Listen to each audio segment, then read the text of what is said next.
आणि यानंतरची बातमी आहे अवकाळी पावसासंदर्भातली। राज्यामध्ये मागील काही दिवसांपासून सुरू असलेल्या अवकाळी पावसामुळे आतापर्यंत एकूण 29 जिल्ह्यांना फटका बसलेला असून राज्यभरामध्ये जवळपास 2,04,835 हेक्टर क्षेत्र हे बाधित झाल्याची माहिती कृषी विभागाने दिली आहे। नाशिक, धुळे, अहिल्यानगर आणि जळगाव जिल्ह्यांना सर्वाधिक फटका बसलाय।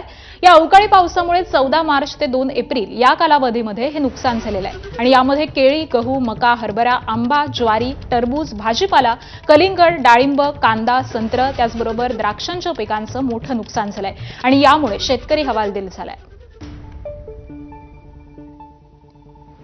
सातारा जिल्ह्यामध्ये गेल्या 4 ते 5 दिवसांपासून अवकाळी पाऊस आणि गारपिटीचा कहर सुरू आहे।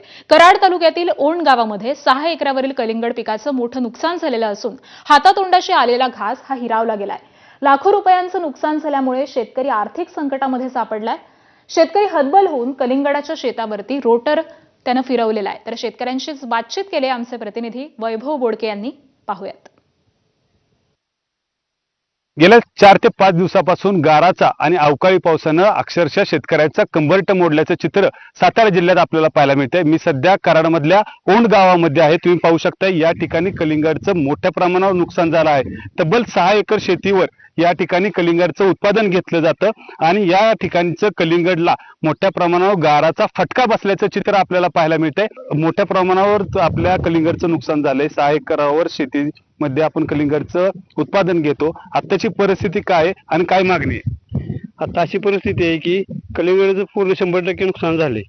त्यामध्ये एकही फळ असं काय खाण्यायोग्य राहिलेलं नाही। ह्या कलिंगडाचा प्लॉट एक्सपोर्ट करायचे ह्या उद्देशानं त्याला ट्रीटमेंट सगळी चालू होती। ह्या कलिंगडाला सुरुवातीपासून आतापर्यंत लाख ते सव्वा लाख रुपये खर्च आलाय।